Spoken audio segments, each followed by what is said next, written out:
हर लड़की की लाइफ में आता है।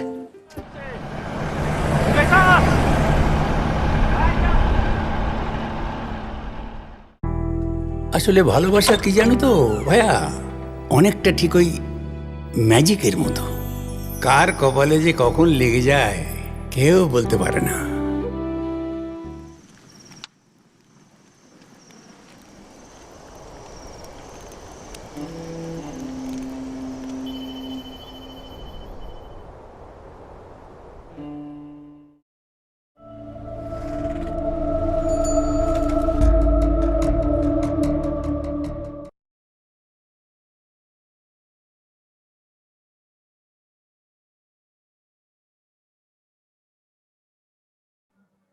Muy buenas tardes, bienvenidos, bienvenidas al webinar sobre cine independiente de la India.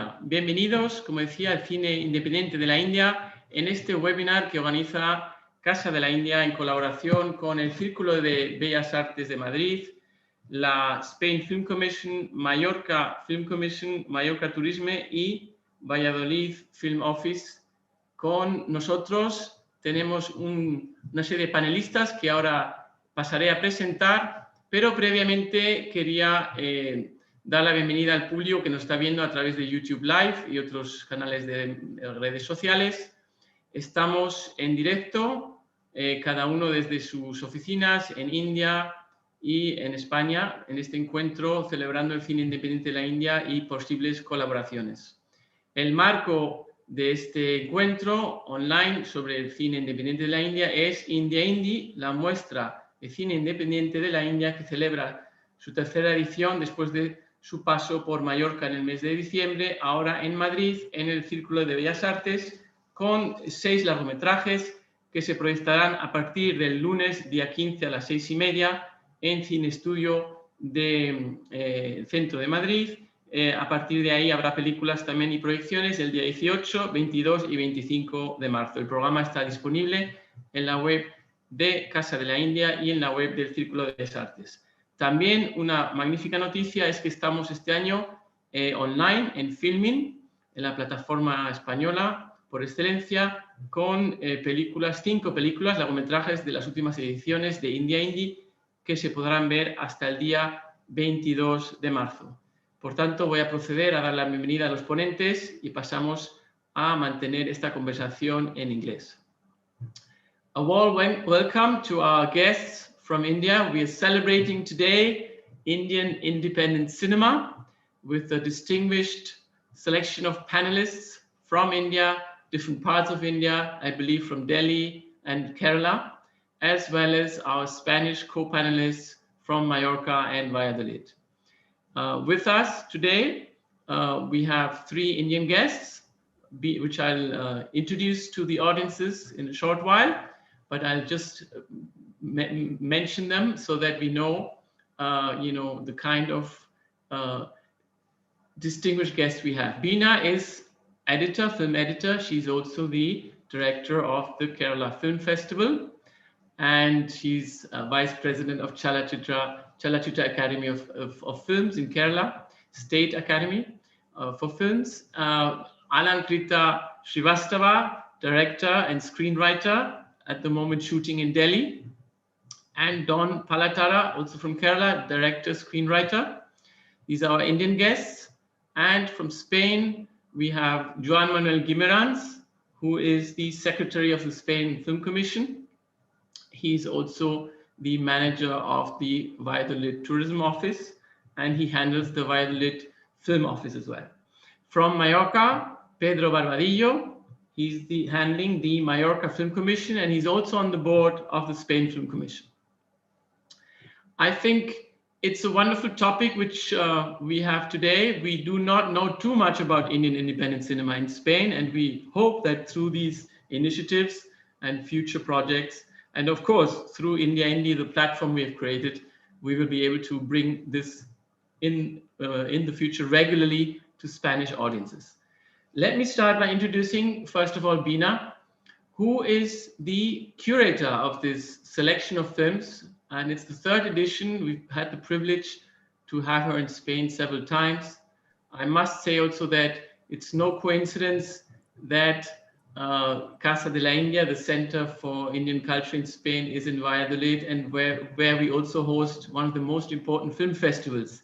Semana Internacional de Cine de Valladolid is also in Valladolid, and Bina has come several times and has collaborated with the film festival as well. So Bina, when we called you up, I think 4 years ago, and said, let's start a new project and let's give indie films from India. We have been able to see a host of films from other countries. I think Iranian films, Korean films, Chinese films, they were invading our screens and festivals in those days. I think it sounds like a long, long time ago, 5 years ago.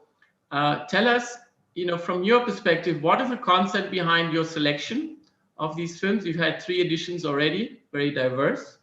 And how you think, from your perspective as a programmer, these kind of genre, the filmmakers and filmmaking and has changed or, progressed in the last few years, because a lot of things have happened in the film scene, though it may not seem so, and especially in the last year. So, Bina, if you can give us an introduction first, and then we'll move on to Alankrita and Don. Thanks, Guillermo. Thanks, Casa de la India. It's been a real pleasure working together, working on this selection of films, which we called IndiaIndie, which was, I thought, a very, very good title we hit upon.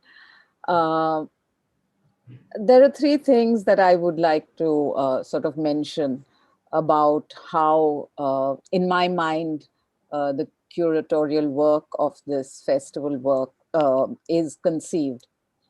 Around the world, as you all know, sort of the Bollywood is what Indian cinema is known for, which is films that are, with stars, a lot of song, a lot of dance. But what is little known is about the vastness of the film industry and the love for cinema in India. We speak close to 28 languages. I mean, these are the official languages across the country. And in each language, there is a cinema which is very strong and very healthy. You can take the state that I'm coming from, which is Malayalam, which has many young filmmakers, very strong cinema. You have Tamil, you have Bengali, so there is a whole lot of other films which are not, even in the language of Bollywood, which is Hindi, there is also a whole lot of other cinema that is being made, which gets overshadowed by the concept of Bollywood. So I thought, for one, this is an attempt to show the diversity of Indian cinema in terms of language, in terms of storytelling styles, in terms of people involved in the films. In the eastern part of the country, the style of storytelling is different. The kinds of stories we tell in the southern part are different. So one was definitely diversity. Secondly, I have always wanted younger filmmakers to come to the fore, because we have our classical, everybody of course knows about Satyajit Ray or Adur Gopalakrishnan, but I thought it's time that a whole lot of younger filmmakers get into the imagination of the audience around the world. And the third is also quite a personal agenda, which is that women are, there is little participation. Unfortunately, there is the participation of women in the Indian film industry is rather weak and low. So I do also think this is a means of encouraging women to be part of these programs, because they need that extra push all the time. So these were the main ideas I had, and every time I look at the films, this is what I look at. I look at making sure that we're showing a cross section of films from across the country. we're showing younger filmmakers, we're showing newer films. So basically, I think we want to present a new idea of Indian cinema. Often you do hear of one film or another that has gone to a festival and has done very well, etc. But there is so much within the country. And I think that's really the mission of, and I think Spain is such a cinema-loving country that it's nice to sort of discover new audiences for all these filmmakers. That's a very interesting point, because everything is kind of fringe for us. It's a mission also, and I think you're doing the mission very well, and you're taking it to so many other countries. For us, it's a privilege to work with you in the curatorial process. I have just to elaborate on your work as a curator and programmer. I mean, as you said, Indian filmmaking is so vast. So how do you keep track? I'm sure you have your different you have your experts in some of the regions, and they recommend this or that. But it's impossible to keep. How many films do you are produced in India, and how many of those would you say in percentage would be commercial mainstream, including, it's not just Bollywood, Telugu and Tamil who have the commercial. Each strong regional cinema, as I understood it, has their own strong some section of commercial. Yeah, but I would say that in most languages there is about a 60% commercial sort of push, which is quite a bit, but there is that 40%, 30%. In some places, this percentage of independent, the notion of independent cinema is also quite different, because as I said, there is a very strong Indian-loving public, cinema-loving public in India. So many of the films actually do get seen by the public. The problem is distribution outside, awareness outside. So perhaps Dawn's film might get screened to the Kerala audience in the next few months, but nobody else will get to see it, because maybe it doesn't get, unless it's picked up with by an odd festival here or there. And actually his film has gone to many festivals, but I feel that there is a kind of overshadowing. I don't look at Indian independent cinema as the poor cousin to the big Bollywood film. These films are often really well made. They have good budgets. Some don't have budgets, but some also have good budgets. But I think it's more to do with styles of making. It's the kind of stories they tell, not using stars, not falling into that kind of, and very strongly the kind of stories they tell, because often the main commercial cinema needs to tell a particular kind of story. So you will find in this. And about finding these films, well, I mean, I've been around forever, so I sort of have a little antenna all over the place. So I keep track of the films that are being made. I watch a lot of Indian cinema. So yeah, it is a big job, but I think it's an important job. Yeah, and I congratulate you for the wonderful festival you have in Kerala. I encourage all viewers to visit Kerala and the festival in December. You just had the festival in March, which was postponed due to COVID, I believe, and it's happening again in December. That's right. We come to the next kind of big question. What is independent Indian cinema, or independent cinema? How would you define it? You've discussed there are commercial aspects, the content, the kind of story you tell, and there are other parameters. For example, I tend to explain, it's not easy to explain. I remember even to the embassy, I had to explain what is independent Indian cinema. I would say, well, kind of you kind of start thinking, wow, yeah, it's a question. First, I have to define what it is. But I had to say also, it's where the director, can I say that, has the final cut. You have to say as a director, as an artist, and you don't have the producer saying, no, you must change this or that, which might be a dialogue, but I'll probably better ask Alankrita and Don about that. So before we move to the next big discussion point, we have to then, if I may sum up your point, we have to explain our viewers that India has, of course, Bollywood, the commercial cinema, which is in Hindi. And then we have commercial cinema also in other regions. I think the second or the strongest is probably Telugu and Tamil. Am I right? Tamil. And we have Tamil. Telugu has been shooting a lot in Spain, incidentally. It's interesting. And these are probably the strongest commercial cinemas, the South and Hindi. What would come next? Marathi, Malayalam, Marathi, yeah. Bengali. Yes. Yeah. Okay. So there are very strong regional cinemas. And how many films do you produce a year? Over 1,000? It's difficult to keep track right now, right? Oh, yes, much more than 1,000 okay. in a year. So vast figures. Okay. I now come to Alankrita Shrivastava. Let me briefly introduce her. She's an award-winning feature film director and screenwriter from Bombay.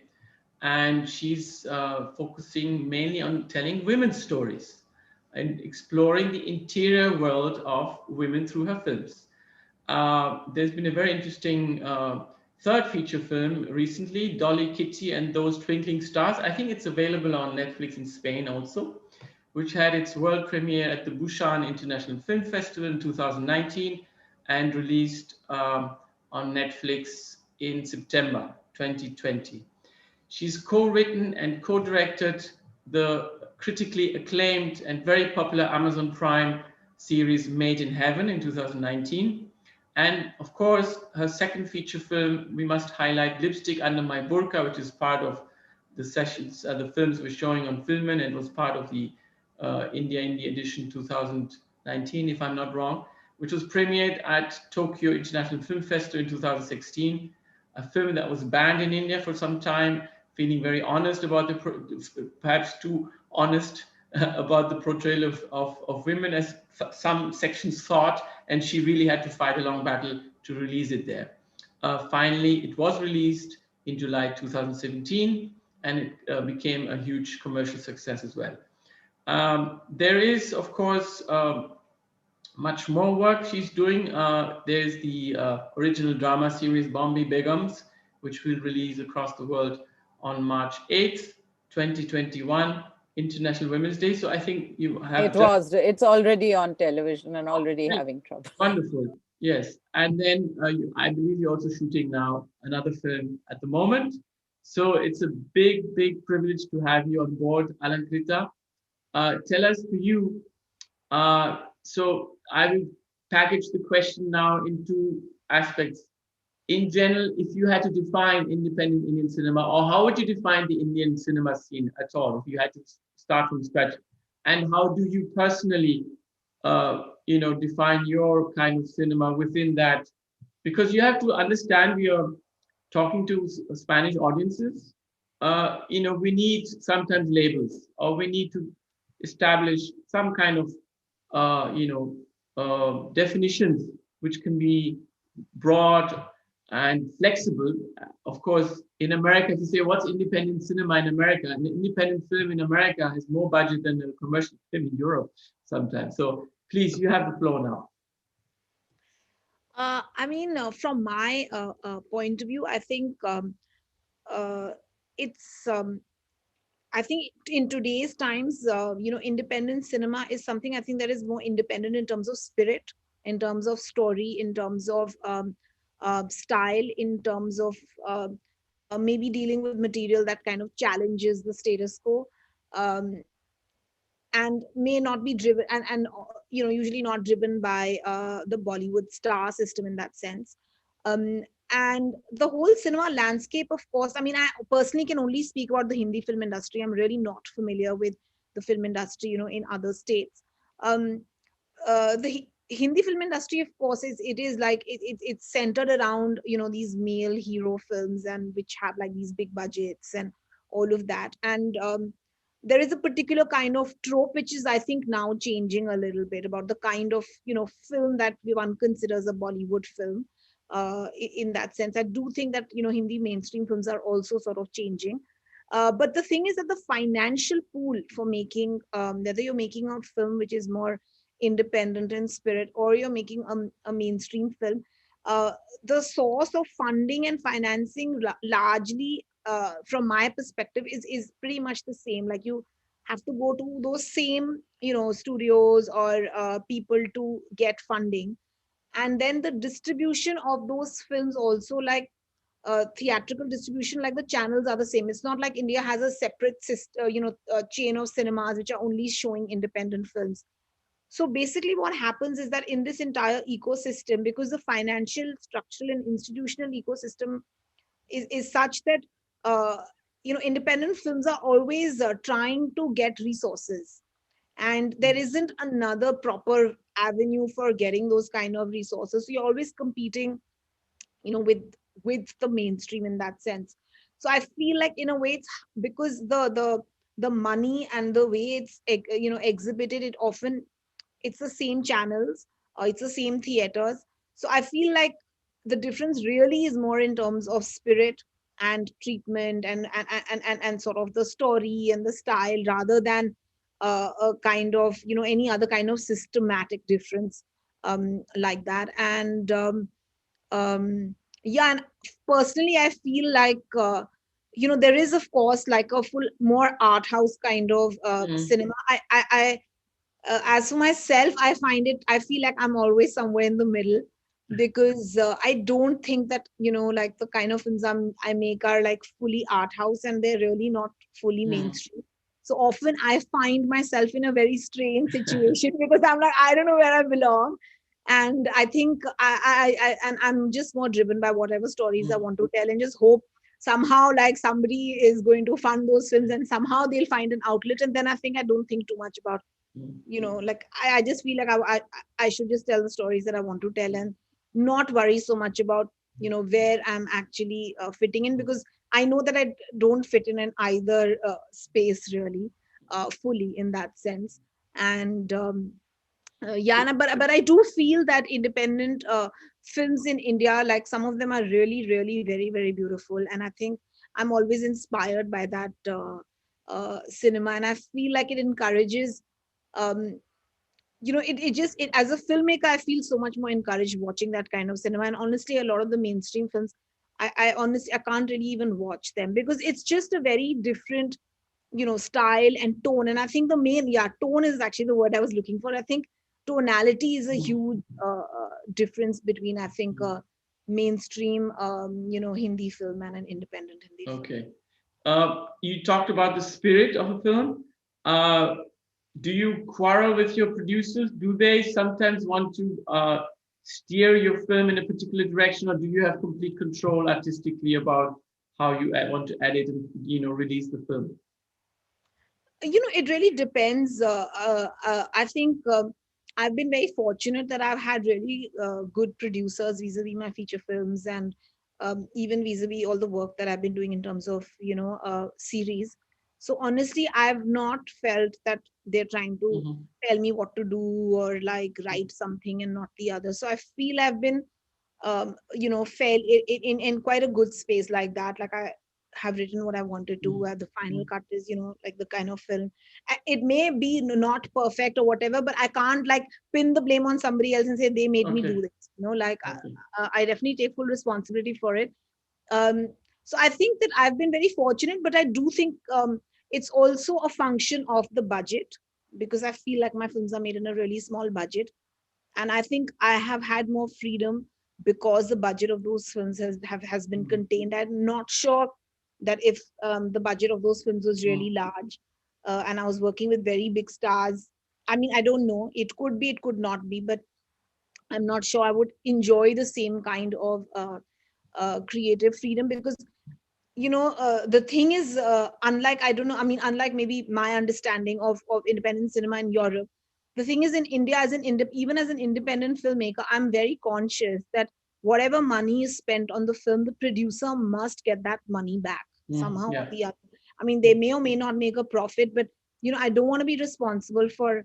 So that sense of financial, responsibility of like the returns happening on the materials is very critical. So I feel like the kind of work I do, is always bracketed into like a smaller budget space, because everyone feels that those are the kind of financial returns we'll get, which is of course also very, it's a systematic kind of discrimination, because it is an industry that is focused on the male heroes, and so all financial resources have gone into building up those kind of films and those kind of stuff. Of course. So so I feel I've been very, very fortunate. I think where I have faced problems has been exhibition, like getting the film out. Like my first film, debut feature film, Turning 30, I had a really hard time releasing it with Lipstick Under My Burka to get distribution in India, like for theatrical. I had to work really struggle until finally I found a studio that wanted to release it. That's very interesting to hear, because we've seen your films and we wanted to know who's behind the film. We come back to some of those issues a little later, but I personally just wanted to mention, I think, is it perhaps also that because of the new platforms, and that's the next batch of questions, but I'll come to Don first. The issue of what is independent and what is commercial becomes completely blurred at some time. I think we'll come to technology and the platform, how that has changed the entire scene, because a lot of people in Spain are watching now the White Tiger on platform. And they're asking, is that Bollywood? Is it indie film? What is it? So we'll come to that later. I want to first introduce Don Palathara from Kerala. Thank you, Alankrita, for your comments. We'll get back to all three of you. Don is a film director, screenwriter, and documentary filmmaker from Kerala. And he really works on shoestring budgets and with new or inexperienced actors, and his work exposes local Kerala culture, and it's a study in human nature. He has won an accolade of international, he's been to international film festivals, such as the 42nd Moscow International Film Festival, and also the Kerala Film Festival. I believe he's made 4 films, and we are screening 1956 Central Travancore, which was released in 2020, very recently, in our filming and theatrical version of IndiaIndie. I think we would like to know more about what the film is about, because it doesn't explain itself sometimes for Spanish audiences, what the film is about, what you're trying to do. Don, in the film, personally thought it's connected to rural life in Spain. Also, I was speaking to friends about connections with Miguel Delibes and our rural life in the 1950s, and La Casa, The Hunt, with different kinds of novels to speak about through people and in their daily lives, conversations.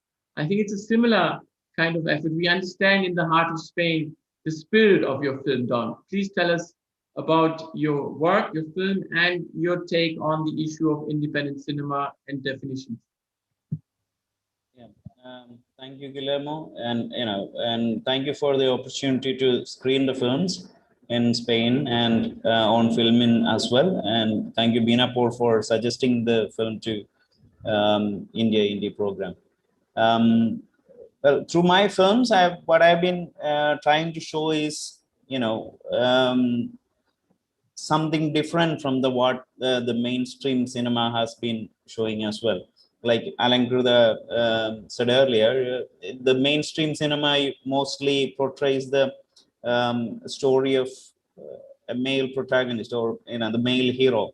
But for me, it's not just a matter of gender, but it's it goes much it goes to other areas as well.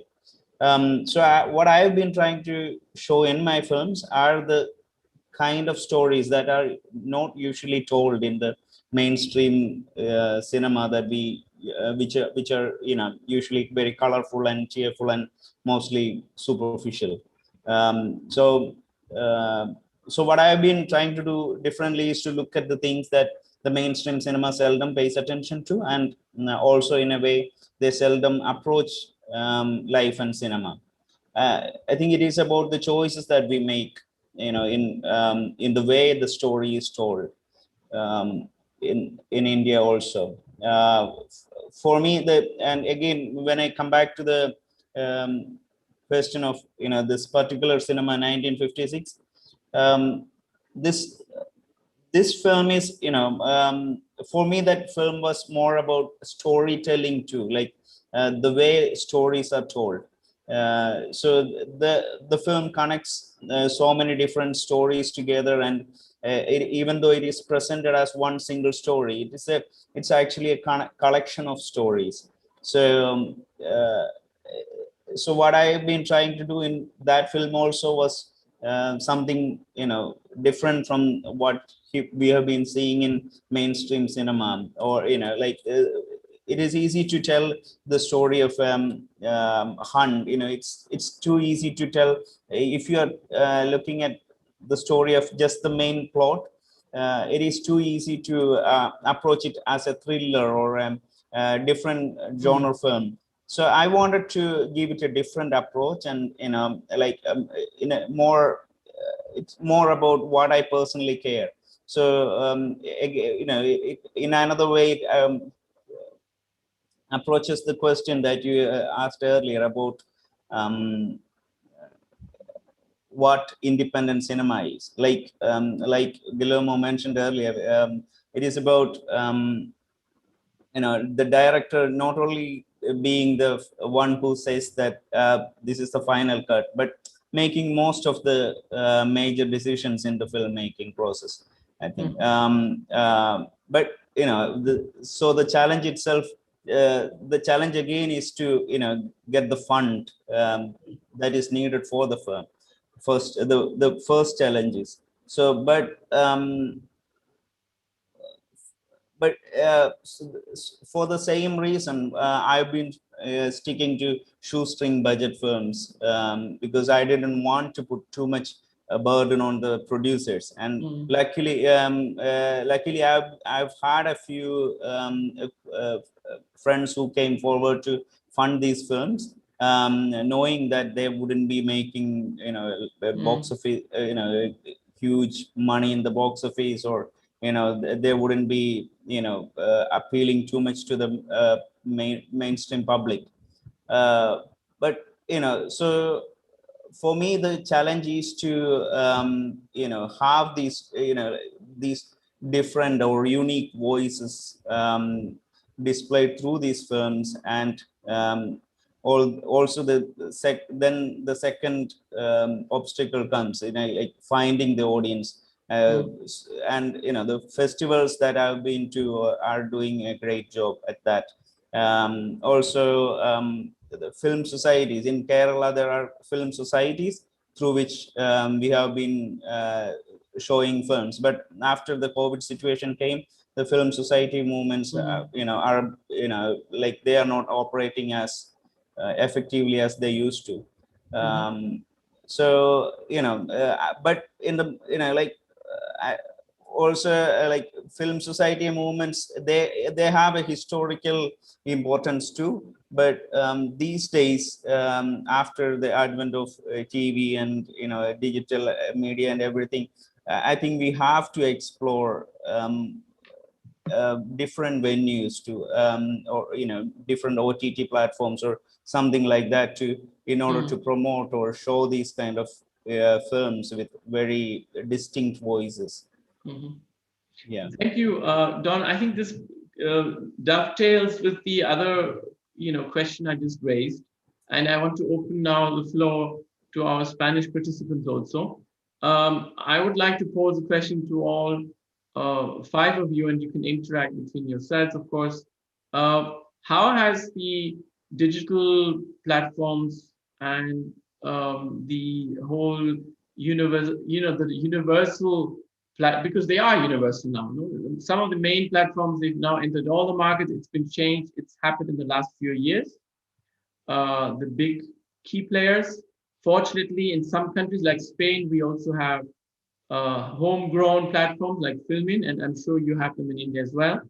But how do these key players and the others, the second or third league, play a role in independent cinema, producing, not just distribution? Of course, distribution, you have the film societies, you have these virtual film clubs now. And how does that open up the scope for international collaborations and international co-productions?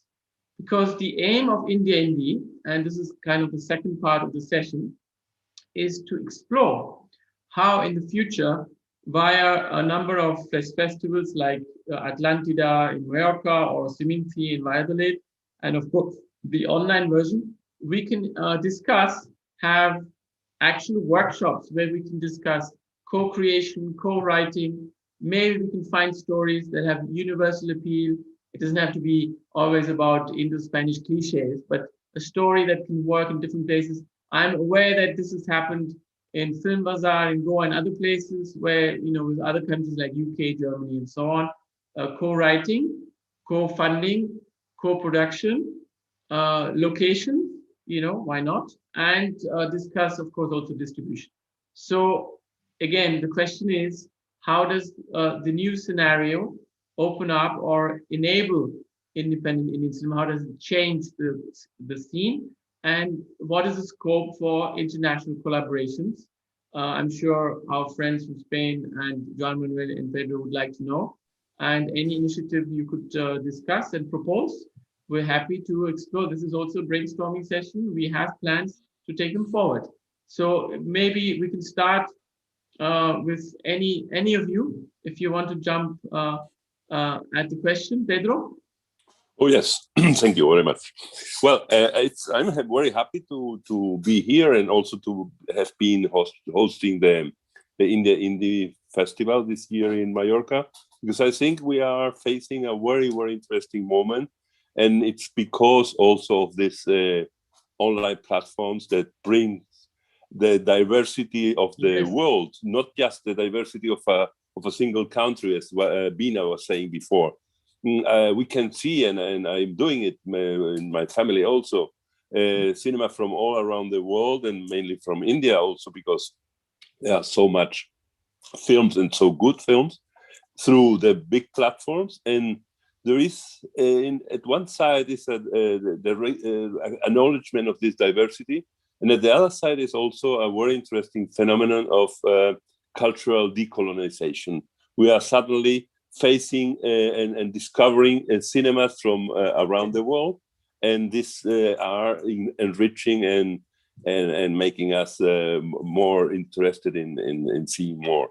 I think we are in a process of real globalization, and is also very interesting to discover cinemas like the one of India and the similarities. You mentioned before, Guillermo, and I had also the same impression seeing the Travancore's film, that you are, or even lipstick under your burka, that you are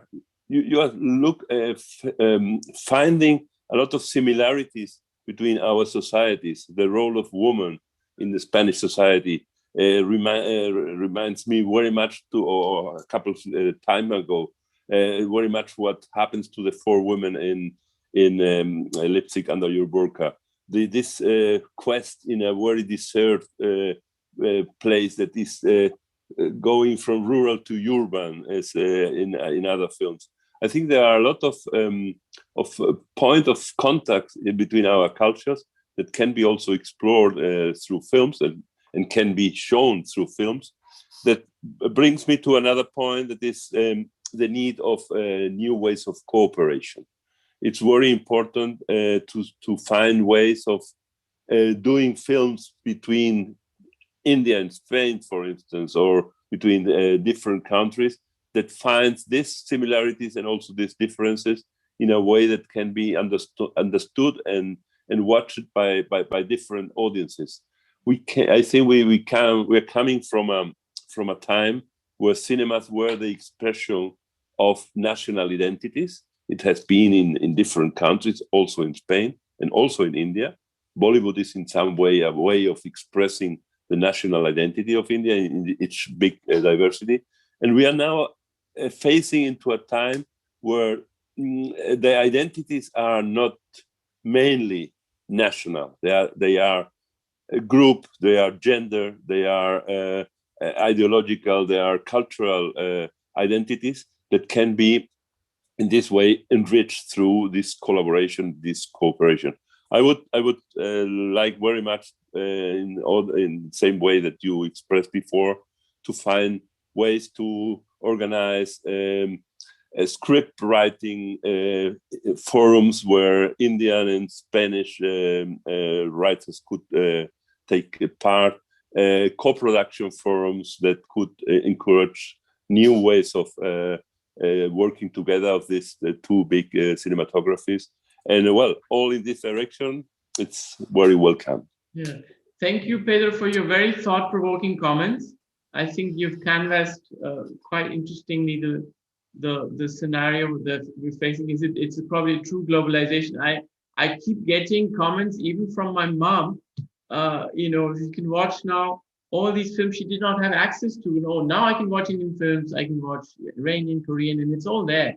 It's like the world is yours. It's there. I mean, not maybe in the original beauty of a large screen or canvas, but still. Thank you, Pedro. We'll come back to these very particular initiatives and how we can take them forward, maybe. I would like to now ask Juan Manuel for his comments and observations on the topics discussed. Juan Manuel. Okay, thank you, Guillermo. And first of all, thank you to you all and for giving me and us the opportunity to share with you some minutes or hours here chatting about cinema and independent cinema, which is sometimes it's a kind of this small and weak animal that needs care. Because otherwise the big guys are going to kill and eliminate and extinguish the independent cinema everywhere. And I'm speaking from Valladolid, which is a place that's been tasting independent cinema for 65 years now. Our International Film Festival it's been devoted to independent films from the beginning. And it's true what you're saying and what Pedro have said about the enormous possibility or the increase of the possibilities for everybody anywhere in the world to enjoy independent films from everywhere. But the challenge the platforms are creating is that somehow it's true, the variety or the diversity of origins of films we can enjoy, it's wider, but I'm not so sure the themes or the type of films is being wider, because platforms, especially big ones, which are finally the ones that are more easily accessed by the big public or big audiences, finally are showing Indian, Australian, Spanish, or Argentinian films that sometimes I have the feeling that are all the same. So in a way, I think as happens with globalization phenomenon in other sectors, like clothing or gastronomy or literature. Of course, now I can buy fruit from Australia or from Argentina or from Canada. But the taste, I'm not sure I'm tasting the real thing. And I'm not sure if you share this feeling with me. So in that way, I feel that what Pedro was saying, I was remembering, Pedro, what you were talking I was remembering our visit to the Shanghai Film Festival and that nice lunch we shared with a man from China that was advising us, you have to bring Chinese and Spanish writers all together, and they have to know each other, and they then will start to write stories that will appeal to Chinese and Spanish all together, and that's the first step for co-production or for increasing the production of independent film abroad. And that's the, I think that we should try to collaborate more in that way, not only in trying to build the final co-production, that's the end of the story, but starting for the beginning. We have to find that stories that appeal to an Indian, to a person that lives in India, that can also appeal to a person that lives in Spain. And when we catch the essence of the story, that will lead to a production, an audiovisual production then. So to sum up my intervention, yes, I'm really happy not to have to wait every year for the end of October to watch nice Indian films. I can do it every night at my home, but I somehow feel that I'm lacking authenticity. I'm lacking real Indian independent films, and more. Of course, it's not Bollywood, because Bollywood, we all know that is somehow fake India. But in the middle, I'm not so sure I'm getting the real thing. Guillermo. Yes, sorry. Yeah, very interesting point. I think Bina would want to react to that. It's interesting because some people say the globalization has, how do they say, the critics? It's kind of centrifugal and centripetal force, kind of where we get to see from everywhere, but at the same time, there's something towards the center and it's kind of getting homogenized. Do you agree that there's a kind of mold that the big platforms, at least the big platforms, they're looking after a mold, and then this first, second, third act, and it's kind of, they're packaging the films in the same way and we all follow the same route? And how do we break through that? What's your take on that, Bina? I completely agree. I'm so glad that Juan said this, because this is a real fear that as people who observe independent cinema or observe cinema as an important art form that is telling stories, that is finding a voice within which is rooted. You need stories that are told with some roots. I feel that is very important. And what does happen through these platforms is that they need everybody to enjoy them. So yes, there is this homogenization that I am very fearful of. But I think there is still a lot of scope. And I really think that it is individual bridges where we have to be conscious that we are not trying to, as Juan said, it's not only about distribution, but it's about producing stories that are meaningful. I mean, a voice like Dawn's is really an important voice, and I wouldn't like to see him sitting on Netflix making a film that everybody might enjoy much more than 1956, but that kills something of his own voice. So I really believe that we need to be conscious of this, number one, that when we are talking about globalization, we are losing something in the process. Secondly, I think there is a way that cultures can connect, which are true, and we have to consciously make these connections, that we are not trying to be each other, we are not trying to forget each other, but we are trying to share the way we are with each other, So it's not about being local, but it's about being, it's about being able to encompass after all, the human condition is what we're all talking about, or the condition of life is what we're all talking about, which is common across all cultures, of course, finally. But we have storytelling traditions, you have storytelling traditions, you have a way of, you have language, we have language, nuances that are something. So all this must not get killed. And therefore, we have to collaborate in a way conscious of all this, that if we have writers sitting together, there is this consciousness that, look, this is not about creating a perfect story that everybody will see and everybody will clap for, but to find voices. Yeah, and your own voice. I think, Bina, what you tried to express is very important, because it's kind of the work that Casa also tries to do. We don't want to merge and fuse things into one big melting pot. We want the voices to be distinguished, the different colors to be seen. We want a tapestry of colors, not just one color. We want multiple voices, and it's all about dialogue. You put things face to face, let them speak. They might be talking in different accents. Beautiful to be able to talk in different accents. We shouldn't all be talking in American accent or British accent or whatever.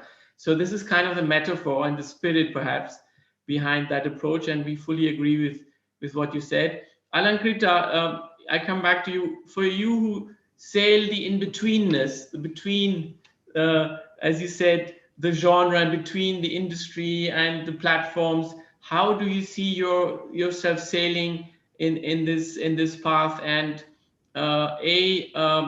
when you make a film and you produce this, do you have a particular audience in mind? Is it an Indian or international audience? I say this because I know there are people, especially in Spain, who say, oh, yet not with Indian filmmaking, but in general, oh, this is just another film that's been made for festivals, for the festival circuit only, and others say, oh, he's just making a film for international or Western audiences or whatever. I mean, this is a critical topic which may be wrong. So what is the audience you have in mind? And two, do you think some of your films, or the kind of films that people around your circuit make, could be open to some kind of international collaboration, whether it's in the creative or co-writing aspect? How do you see writing workshops or co-writing, if you can mention a little bit about that? So answering your first question first, very strangely, I honestly, when I'm starting a film, I can't think too much about the audience, because I really don't know who will watch my film, who will connect with it. I just try to make a film that I feel makes sense to me. And I know a lot of filmmakers are very clear, and they're very conscious about who their audience is, and whether it's a festival audience, it's a digital audience, it's a theatrical audience, what kind of audience. But I think for me, it's really like just making a film that, like telling a story that I want to tell, and not worrying so much about what that audience is going to think, who that audience is going to be. And I feel once I've made the film, and like I feel like we'll see now which audience like kind of gravitates towards the film and what journey the film takes, because I think honestly I've not had a very systematic journey like that. My first film, debut film, we just didn't have distribution at release, like, and there were no digital platforms at that time. So it just it came out in as a theatrical release, and then after that was it. Whereas with Lipstick, I did do a festival round, like a long festival round, and it came out in theaters, and then we had also sold it to a digital platform. So, and with Dolly Kitty, because of COVID, we started the festival round, and after that I had to stop it because of the pandemic. And we had planned a summer theatrical, but because everything shut down, we sold it to Netflix, and it became a Netflix original film. So I feel like, before I go on to the next question, I just feel there is, just commenting on what Bina said, I feel like the digital platforms have given space to independent films and have made them a little more financially viable, because I feel like there is a way of recovering some money and all of that, which is kind of great, and also a place to find those films. They're not, so more people can kind of access them. So I feel a really good way to go is to make the film first and then sell it to the platform, rather than having it produced by the platform from the word go. So I think in terms of preserving that voice, etc., then you can do whatever you like and then sell it later when it's already made. And that, from that perspective, I think the platforms are a great space for for independent films to find homes across the world. And then the second thing that you said, that you asked me about the kind of international co-productions and collaborations, I think this is a great time for it, because I think the world, those totally separated physically, has never been more connected, I feel. And I definitely think that there's a lot to learn, I think, even like say between India and Spain. And I think one great way to start is to have a lot of crew from Spain, say, working on a film which is set in India. I think that is a really very simple way, but I think because I feel like those kind of connections, those one-on-one connections that you make with people that you work with, that goes a long way. And then having Indian crew work in Spain, I think that is a really nice way, and it's very real and personal. And then the director still making, so there's, I feel like if I'm making a film in India and I have say a Spanish cinematographer, I think that's great. And it's a great way of, getting that kind of perspective, or there's an Indian production designer who's working on a film in Spain. I feel like this kind of exchange, I think, is a really, really, good way forward. I also feel that there's a lot of scope for co-productions. So one of my series, my new series, it's produced by an American company. So I think and that is only possible in these times, that I had pitched them the idea, even though it was an Indian story, and it kind of really worked out, and I really found great partners in them, and we've kind of done this show together. So I just feel that it doesn't necessarily have to be that, because sometimes it can be a force fit that an Indian couple is traveling in Spain and then a story happens, or a Spanish group of friends comes to India, and that's how you kind of try and connect it. But I think the co-production can happen for a very local Spanish story. It's just that the partners on and the crew on that film can be from India as well. Or similarly with an Indian story, there can be co-producers who are from Spain and having crew over there. And I feel for me, I feel that's a more organic way of collaborating, rather than necessarily force-fitting stories, which may or may not. Sometimes somebody may have a very authentic, interesting story about some kind of cross-cultural thing, but sometimes I feel that it becomes forced, and I feel this is a more organic way. And as a filmmaker, I feel it feels very natural, and it's really nice. If you have people on your team who actually have a different life experience and belong to other cultures, and you have their sort of point of view, their creativity, their ideas, and I feel that's a really beautiful way of sort of coming together to make something.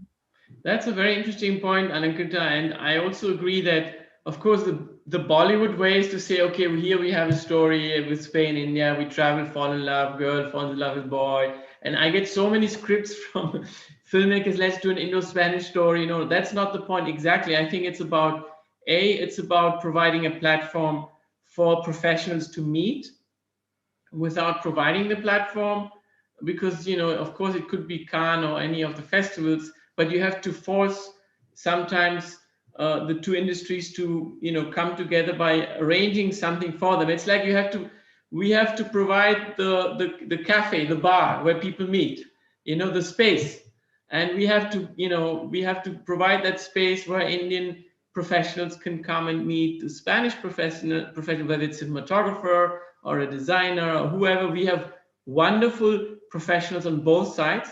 I think this is another thing that Spain and India have in common, and there are, of course, a lot of the professionals have had to go and seek a professional career in the US. There are a lot of Spanish professionals and Indian professionals in the US, in France, and other places. Provide the platform, and then let's see what happens, because the story may be totally Indian, but a Spanish producer might find it interesting. And there's no Spanish element there. It's just that he or she may feel that it's relevant to a Spanish audience. That's it. So I agree, we have to do it the intelligent way. And since we're coming slowly to an end, from any one of you, how would you want to see this happen? How would you take this forward? This IndiaIndie workstation, or the IndiaIndie platform of co-brainstorming, whatever way you want to call it. We have to create the platform. Mallorca is a wonderful place, Valladolid as well. Maybe it can be face-to-face and through the screen, through Zoom, but please not only through Zoom and virtual platforms. So if you have any comments or suggestions on how we can take this forward, yes, please. Well, I was taking what Alankrita was saying, and I would like to invite her to do her next or over next film in Spain. Why not? As I was watching her film, Lipstick, it remembered me a lot of times to Almodovar's film. It's a woman film on a transition moment, no? So I think that, well, it could be a very interesting alliance in this sense. And also answering or regarding what Bina said at the beginning, I don't think that we lose our voices or our identities because of reaching wider audiences. I remember we are this year or last year celebrating 100 years of Ravi Shankar and his collaborations with Paco de Lucia, the great Spanish guitar player. And they worked together very well. They sound in a way that it seems that they have been always together, but each one was its own voice. There was not a losing of a voice. There was two voices creating a new voice, and that is what for me it's a great challenge to maintain these own voices, to maintain our own feelings and ways of seeing things, but finding ways of doing it together. Great. So we're slowly coming to an end. Somebody wants to know in the audience when this may happen. The when are we meeting next in the any festival that's coming up where we can see Indian films again? Do we have any dates? Of course, Valladolid Film Festival is Juan Manuel. What are the dates? End of October, right? Usually the last week of October. And from the 24th of October till the end of the month. Okay, wonderful. So if you have any new project, Alankrita, you can pitch it to our festival also. Don't forget Valladolid International Film Festival. We get a lot of Asian films and first films, as well as established filmmakers. And Pedro, when is the next festival planned in Mallorca? If you can let us know the dates. We have Atlantida. It's an initiative from filming.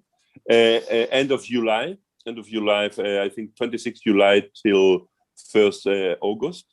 And then we have another film festival in end October. It's sometimes on the same dates as the Valladolid Film Festival, called Evolution. It is also very open to international cinematography.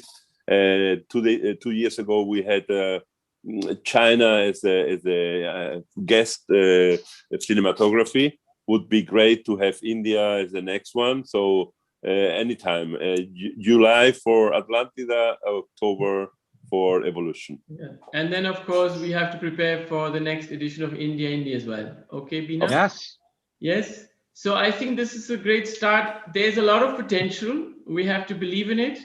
And for those who are watching us on YouTube, please go and watch the films. And if you can contribute also to, the theatrical releases and theatrical watching, go to Círculo de Bellas Artes, watch the films. Por favor, visiten las películas en el Círculo de Bellas Artes. A partir del lunes a las 6:30 inauguramos IndiaIndie, Círculo de Bellas Artes, con proyecciones. La primera va a ser Ram Kalyani de Gita J, una maravillosa película. Estará también presente el embajador. Y a partir del 18, también 22, 25, alternándose películas, a veces sesión doble o una sola sesión. Y también, por supuesto, en la plataforma Filmin, más cómodo, desde el sofá de casa hasta el día 22. No son las mismas películas, no se van a poder ver bien, por tanto, algunas hay que ir a verlas al Círculo de Bellas Artes también. Y en abril, del 22 al 29, en Valladolid, IndiaIndie, en cines Broadway y Casa de la India, Ciudad de Cine, Valladolid. Muchas gracias por habernos escuchado durante esta hora y pico y nos vemos pronto en los cines.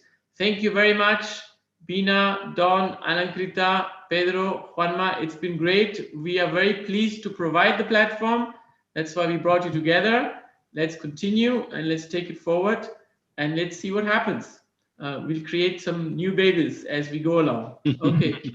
Namaste. Thank you. Yes, more Thank you. babies. Thank you. Thank you so much. Adiós, hasta Thank pronto. you. Adios. Adiós. Good night. Thank you. Bye. Thank you. Goodbye. Bye.